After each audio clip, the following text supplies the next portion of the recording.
Bélier, bonjour à tout le monde, bienvenue à vous sur cette chaîne. Je suis très heureuse de vous retrouver et j'espère que tout le monde va très bien. On est ensemble aujourd'hui pour voir un petit peu quelles sont peut-être les énergies susceptibles de vous accompagner durant le mois de mars 2022. Voilà, j'espère que le printemps s'annonce doux pour vous. J'ai procédé donc au tirage des cartes. Vous avez quand même pas mal d'arcanes majeures pour ce mois de mars. Vous avez, pour commencer, l'amoureux, les amoureux, qui représente, si vous voulez, l'énergie qui va vous être proposée d'explorer, d'expérimenter durant ce mois de mars. Vous avez en arcane majeure le fou, le chariot, la grande prêtresse, le pendu. Toute cette ligne-là, c'est quasiment que des arcanes majeures. Vous avez des coupes, des deniers, des épées, des bâtons. Donc, il y a un petit peu de tout. Denier ici à la fin. Un petit peu de tout. En fait, c'est relativement équilibré. Pourtant, ça a l'air d'être un mois quand même qui va être émotionnellement, on va dire, chargé pour vous. Qui risque d'être un petit peu mouvementé d'une certaine façon. En tout cas, sur le plan émotionnel. Bon, on va entrer dedans tout de suite, on va voir ça. Alors, on va commencer donc par l'énergie qui est susceptible de vous accompagner. Comme je vous disais, c'est l'amoureux. Ce que j'aime beaucoup avec cette carte, dans certains jeux, c'est les amoureux, dans d'autres, c'est l'amoureux. Donc, un pluriel ou au singulier. Et je trouve ici que c'est assez significatif de ce que ça veut dire. C'est-à-dire que vous allez peut-être avoir le choix. Les amoureux, c'est une énergie d'amour. Donc, l'énergie d'amour qu'on peut avoir pour une personne que l'on aime profondément, bien évidemment, qui est vraiment une personne qui vous est destinée, c'est possible. Là, j'ai davantage l'impression qu'il est question de vous. C'est-à-dire que vous avez besoin, sur ce mois de mars, de vous mettre au diapason de vos désirs, de vous mettre au diapason de vos émotions, de vos rêves, de vos envies, et de le faire d'une façon très honnête et très sincère. C'est-à-dire que c'est une énergie d'amour pour vous, pour le monde dans lequel vous évoluez, et d'arriver peut-être à trouver votre place à l'intérieur de tout ça. Mais pas votre place dans une équipe de travail, même si ça ne l'exclut pas, bien évidemment. Ce que je veux dire, c'est arriver à vous définir, à vous déterminer, aller chercher au plus profond de vous ce que vous voulez, et peut-être plus particulièrement comment vous voulez les choses. C'est avoir confiance en vous, avoir confiance en l'autre. C'est faire le choix aussi de vous mettre à nu, de faire naître aussi de cette confiance quelque chose qui va être extrêmement sincère. Je pense que la clé de votre moi, c'est la sincérité avec laquelle vous allez aborder à la fois vos relations, votre travail, ce que vous allez vivre d'une façon très générale, mais arriver à mettre le doigt vraiment le plus sincèrement possible, le plus honnêtement possible sur le cœur de vos désirs. Il y a quelque chose comme ça. Alors, ça peut être... Qu'est-ce que vous aviez le mois dernier, vous Bélier, vous aviez la tour. Ah oui, la tour, je pense qu'il a dû y avoir du mouvement un petit peu. Hein. Ça a dû secouer les branches, hein, probablement, dans votre existence. Il a dû y avoir quelque chose d'un peu soudain, peut-être d'un peu brutal pour certains. Quelque chose qui a reconfiguré complètement soit une relation, soit un travail. Et vous avez besoin, je pense, sur ce mois, d'arriver à mieux vous cerner, à mieux vous comprendre. Il est aussi question, avec cette énergie-là, de votre amour-propre. Donc, un mois plein d'émotions, durant lequel il est possible que vous ayez à épurer certains sujets qui peuvent peser pour mieux comprendre justement le cœur de vos désirs, le cœur de vos envies. Qu'est-ce que vous voulez? Comment vous le voulez? Et donc, faire des choix en conséquence de ça. Votre état d'esprit, vous avez la reine de coupe avec la 5 de coupe. Alors, elles sont très très belles ces cartes, je les aime beaucoup. Je mettrai peut-être le nom des jeux si vous souhaitez savoir, je vous dirai. Alors, la reine, si vous voulez, c'est plusieurs choses. C'est-à-dire que c'est un personnage qui est en même temps à fleur de peau. On est avec les coupes, on est dans l'émotion. Vous avez quand même 2 coupes dans l'état d'esprit, ce qui nous renseigne sur l'état émotionnel qui va prendre une place très importante pour vous sur ce mois de mars. Donc, c'est un personnage, cette reine, qui est en même temps à fleur de peau, mais qui est aussi suffisamment mature pour gérer ses émotions. Si vous voulez, c'est vraiment un doux mélange de force dans ce qu'elle a envie de protéger, parce que comme toutes les reines du tarot, elle est très protectrice, donc de ce que vous avez envie de protéger, et puis aussi de fragilité dans ce que vous allez ressentir, dans ce que vous allez éprouver émotionnellement. Cette 5 ici, elle nous indique que vous êtes peut-être en train de regarder s'éloigner quelque chose, qui sur le plan émotionnel a pu être important, mais qui était là, arrivé à un moment où cette chose-là n'avait plus rien à vous offrir. Ça ne pouvait pas aller plus loin, soit parce que ça ne vous apportait plus une certaine forme de satisfaction, soit parce que ça ne vous remplissait plus de joie. Donc, c'est pas toujours évident de laisser partir les choses, mais là, je pense que vous vous êtes rendu compte que vous ne pouviez pas aller au-delà et que c'est quelque chose qui peut être très bouleversant pour vous et que du coup, vous avez peut-être envie, pardonnez-moi, de vous mettre un petit peu à l'abri, de vous protéger un petit peu pour pouvoir traverser ces émotions d'une façon qui soit un petit peu canalisée, qui soit un petit peu gérée. Voilà. Alors, cette 5, elle nous indique quoi? On voit vraiment bien sur cette carte ici, il y a 3 fleurs qui sont tombées. Ça, c'est ce qui est terminé. Par contre, ce qui est très important, c'est que là, ce personnage s'appuie et tient dans sa main cet arbre qui donne des fleurs. Il y a un parfum de fraîcheur, il y a un parfum de nouveauté. Alors, peut-être que c'est comme si vous allez devoir lutter pour canaliser vos émotions face à ce qui n'est plus, mais vous allez lutter en vous mettant vraiment, d'une certaine façon, sous haute protection, par vous-même. Voilà, vous allez vous auto-protéger. Ce qui fait que dans cette autoprotection, dans cette bagarre que vous allez mener, vous n'allez pas forcément bien voir qu'il y a de très belles choses là entre vos mains. Et pourtant, ces choses, elles sont là. Et vous allez finir par les voir à un moment ou à un autre. Mais ça va se faire avec des efforts, ça va se faire avec de la volonté, ça va se faire avec de la sincérité. C'est parce que vous allez aller au cœur de vos émotions, au cœur de vos ressentis, au cœur de vos désirs, que vous allez comprendre que vous avez de très belles choses ici. Il y a autre chose aussi avec cette reine qui est importante et d'autant plus importante qu'ici vous avez quand même l'impératrice dans la vie sentimentale qui nous parle aussi de ça. Cette reine, c'est une reine qui est très très intuitive. Donc vous avez beaucoup d'intuition dans ce que vous vivez sur ce mois de mars. Vous êtes sans doute un petit peu déstabilisé parce qu'il y a de la nouveauté. Comme vous aviez la tour le mois dernier, ça a dû souffler un petit peu fort, donc il y a quelque chose qui est un petit peu déstabilisant.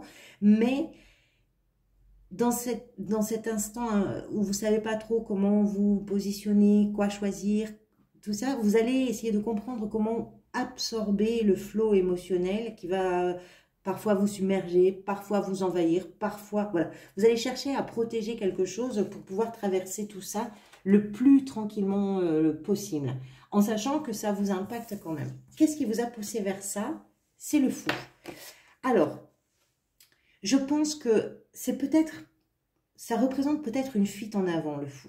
Ça représente peut-être une instabilité, des incohérences, des excès, une envie de liberté qui a pu se muer en une sorte d'instabilité. Le fou, c'est une énergie qui se moque complètement des dangers, qui se moque complètement des risques, qui va vraiment d'un bon pied vers l'avant.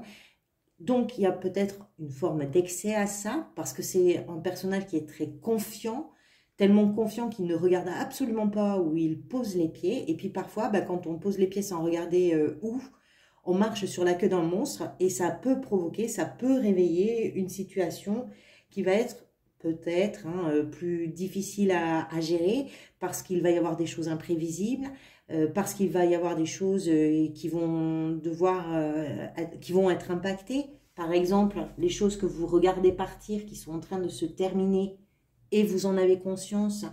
Et même si vous accompagnez cette chose-là, cette transformation, ce deuil, d'une certaine façon, forcément que c'est quelque chose qui se fait. Au départ, c'était peut-être venu d'une envie de dire je me sens libre de quelque chose, j'ai envie d'avancer, j'ai envie d'être fou, d'être folle dans ce que j'ai envie de vivre.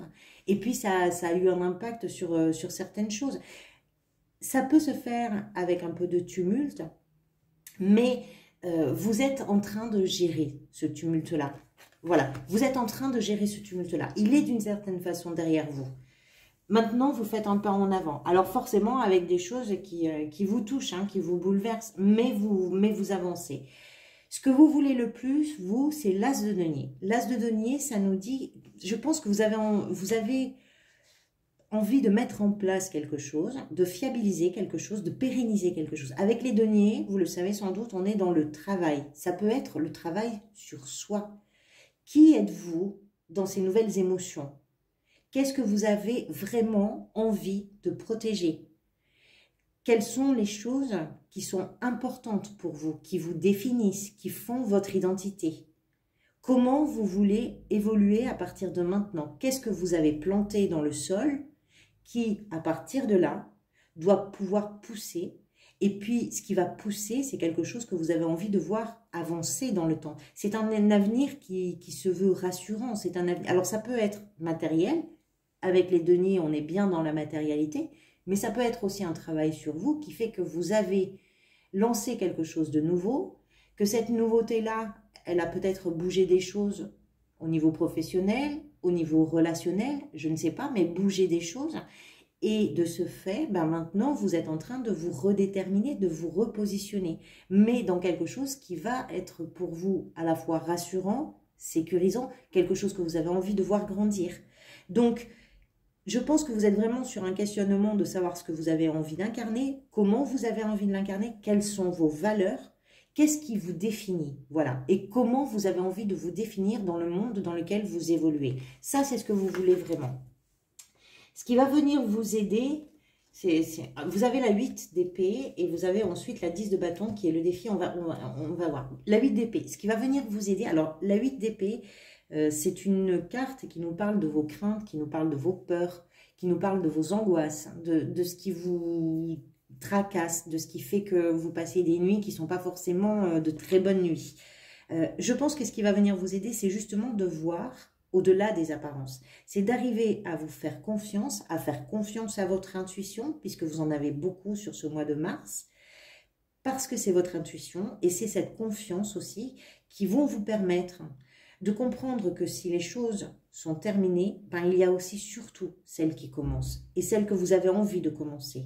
Et puis ça va vous permettre de vous rendre compte que vous vous étiez peut-être piégé tout seul ou toute seule dans une cage qui était un petit peu anxiogène. Les épées, ça représente tout ce que je vous ai dit déjà, toutes vos incertitudes. C'est aussi tout ce à quoi on se cramponne quand on n'ose pas franchir un cap. Or, apparemment, le cap, en tout cas, il y a un cap que vous avez franchi avec le fou. Même si il y a eu des excès ou quelque chose qui a été un peu une fuite en avant, mais vous avez franchi un cap. Vous vous êtes jeté dans quelque chose, vous vous êtes projeté dans quelque chose. Vous n'avez pas eu peur de le faire. Donc maintenant, bah forcément, ce qui va venir vous aider, c'est de vous libérer de tout ce que vous connaissiez, de tout ce à quoi vous êtes cramponné pendant peut-être très longtemps, et qui, même si c'était anxiogène, pouvait être rassurant parce que vous connaissiez vos peurs, parce que vous connaissiez vos doutes, vous connaissiez vos incertitudes. Mais en réalité, ça ne vous représente plus aujourd'hui. Donc, il y a quelque chose, ce qui va vous aider, c'est justement de vous libérer de tout ce qui a pu être, mais qui aujourd'hui ne correspond absolument plus à la personne que vous êtes devenue.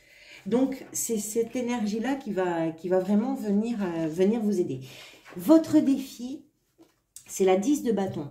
On voit quand même, avec la 10, les 10, ce sont toujours des fins de cycle. On voit avec cette 10 que vous êtes en train d'arriver au terme d'un cycle. C'est très bien représenté ici. Les bâtons, là, ils sont dessinés presque comme des épines qu'on vient vous planter dans le cerveau. Et ça vous fatigue. Vous avez besoin vraiment, on parle de cette libération, de cette intuition que vous avez, qu'il faut vraiment vous libérer de quelque chose et qu'il faut arriver à vous retrouver dans vos rêves, dans vos souhaits, dans vos désirs, dans vos envies à vous, dans vos valeurs. Vous avez vraiment, véritablement besoin de ça. Avec cette 10 de bâton, il est temps pour vous de déposer tout ce fardeau et puis d'ouvrir cette nouvelle page. Alors, bien sûr, la transition, elle ne se fait pas simplement. Hein. Il y a du travail, il y a des efforts à faire, il y a une gestion des émotions que ça peut provoquer en vous. Parce que quand on connaît bien nos peurs, quand on les connaît bien, on finit par les maîtriser. Et puis, ça finit par devenir des éléments de langage que l'on peut ressasser comme ça. Mais tout d'un coup, quand les choses sont un petit peu différentes, bah forcément, il va falloir tout bouger. Il va falloir vraiment se déplacer ce qu'on est en train de vivre. Il va falloir redonner un petit peu les cartes pour que tout le monde puisse s'y retrouver. Et là, en l'occurrence, que vous puissiez vous y retrouver. Donc, il y a sans doute de la fatigue. Alors, ce qui est très étonnant, c'est que votre force, elle est dans la 8 d'épée, c'est-à-dire de vous libérer. C'est à la fois votre force et en même temps votre défi. C'est-à-dire que ce qui va venir vous aider, c'est aussi le défi que vous avez à relever sur ce mois de mars. Vous libérer, c'est votre force et votre défi en même temps. Allez, on continue. Au niveau professionnel, vous avez le chariot. Le chariot, c'est une carte de triomphe, c'est une carte de réussite, c'est une carte aussi de mouvement. J'aime beaucoup la représentation dans ce jeu, c'est-à-dire que on voit bien qu'il y a une roue ici qui tourne sans doute très rapidement, mais le chariot, le véhicule a l'air d'un escargot. Il est possible que pour vous, sur le plan professionnel, les choses avancent réellement vers l'objectif que vous vous êtes fixé, parce que avec cette carte, c'est une énergie de quelqu'un qui est extrêmement déterminé, qui sait précisément où il ou elle a envie d'aller, qui n'a aucun doute là-dessus et qui va mettre en œuvre tous les moyens nécessaires pour pouvoir atteindre ses objectifs. Et il y a de la réussite. C'est une carte de mouvement. Ici, il peut être question pour vous d'un mouvement qui est là, mais qui ne se voit pas forcément. C'est-à-dire que d'aspect, les choses peuvent avancer lentement. Il peut y avoir un paradoxe entre tout ce que vous mettez en route d'une façon rapide, dynamique, déterminée, volontaire, et la réussite qui vous attend, et en même temps l'aspect que les choses peuvent prendre ou peuvent avoir, d'aller à un rythme qui serait peut-être un peu plus lent. Il peut y avoir une forme de paradoxe. Alors, on est dans la sphère professionnelle, ça peut correspondre à une activité pour ceux qui ne travaillent pas, par exemple. Si vous êtes en recherche d'emploi, il peut y avoir une réussite après quelque chose que vous n'avez pas vu arriver, même si vous avez mis en route plein de choses très rapidement, il va y avoir une réussite, même si vous avez l'impression que les choses n'avancent pas. Vous comprenez ce que je veux dire? Et si vous ne travaillez pas, que vous êtes à la retraite, par exemple, ça peut être dans une activité quelle qu'elle soit. Un loisir que vous pratiquez, je ne sais pas, dans une activité avec d'autres personnes, une association, voilà, quelque chose. Mais tout va bien dans la sphère professionnelle. Ce qui se passe là au niveau émotionnel ne me semble pas vraiment toucher la sphère professionnelle. Après, on sait bien que quand on a des émotions, on les transporte avec nous dans tout ce qu'on vit. On les transporte au travail, on les transporte dans nos relations amicales, dans nos vies de famille. Bon. Au niveau sentimental, vous avez la grande prêtresse. J'aime beaucoup la grande prêtresse, qui rejoint un petit peu la reine de coupe ici, dans ce qu'elle a d'intuition. La grande prêtresse, c'est un personnage qui comprend les choses sans qu'il y ait besoin de les expliquer. Il y a beaucoup de sagesse, il y a c'est une énergie qui est en introspection, de la patience aussi, qui a beaucoup de patience. Il y a beaucoup de sincérité également, c'est-à-dire que si vous êtes en train de faire un travail personnel sur vous, qui vous permet justement de vous mettre à nu, et de vous présenter tel que vous êtes aujourd'hui, qui n'est peut-être pas la même personne que celle que vous étiez hier. Ça veut dire que dans votre relation, ou dans vos relations, qu'elles soient amoureuses, dans vos relations amicales, dans vos relations sociales, dans toutes vos relations d'une façon générale, ça veut dire qu'il y a une forme de sincérité, d'honnêteté également, et quelque chose qui est très serein également. C'est-à-dire qu'on est dans des relations qui sont très sûres, qui sont très agréable à vivre parce qu'on est dans des choses, dans des émotions fortes, dans les liens qui sont forts. Alors, je ne sais pas ce qui peut là faire que pour vous, vous avez besoin d'ouvrir cette cage, vous avez besoin de laisser partir des choses. Parce qu'au niveau professionnel et au niveau sentimental, les choses vont plutôt bien, si vous voulez.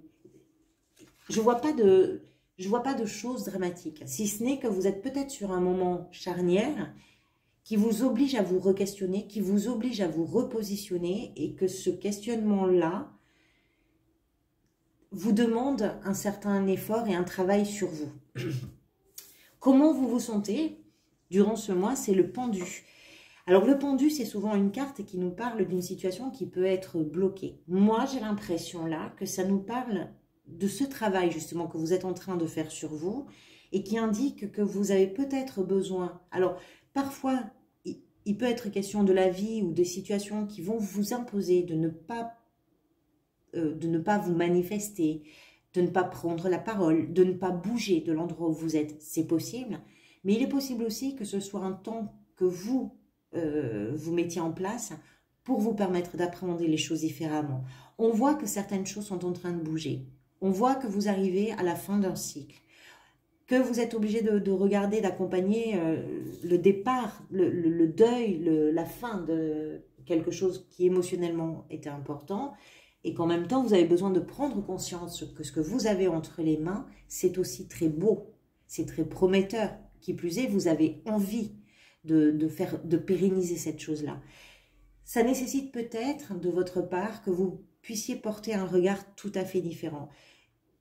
J'ai toujours à cœur de dire que le pendu, c'est pas simplement un temps de blocage ou un temps d'arrêt. C'est un temps qui est là pour faire travailler quelque chose à l'intérieur de soi. C'est un temps qui nous permet de nous positionner d'un point de vue différent, qui nous permet de regarder depuis une autre fenêtre une situation, une relation, une problématique, un questionnement, quelque chose qui nous tracasse, qui nous permet justement de réenvisager les choses sous un nouvel aspect.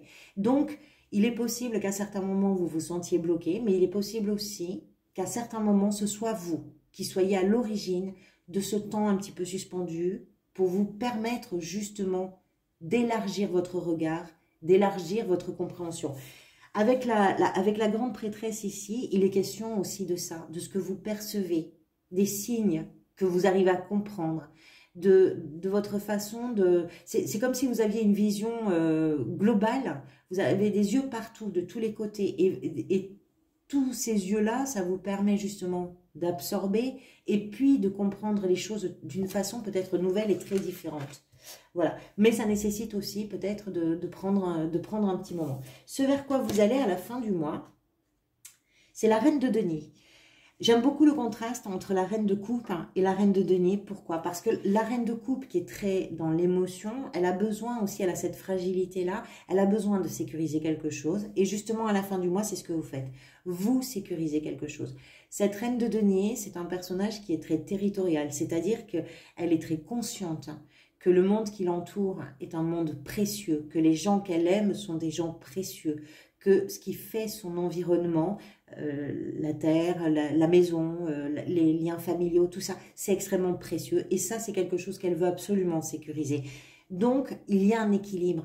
Il y a un équilibre entre ce que vous traversez émotionnellement durant le mois et l'énergie vers laquelle vous allez, qui justement est une énergie de stabilisation, de sécurisation, et quelque chose qui va vous permettre également d'être rassuré, de vous rassurer dans ce que vous avez envie de construire à partir de là. Donc, je ne sais pas comment ça peut résonner pour vous. La reine ici est aussi quelqu'un de très protecteur. Hein. Les reines sont souvent très protectrices, elles ont ce côté maternel, mais qui peut s'adapter à un homme comme à une femme, bien évidemment. C'est-à-dire que ce qu'on va retenir surtout, c'est ce côté protecteur qui veut mettre à l'abri, qui veut protéger. Voilà, ici les émotions et ici ce qu'on a, ce qu'on vit, ce qu'on traverse et ce qu'on fait.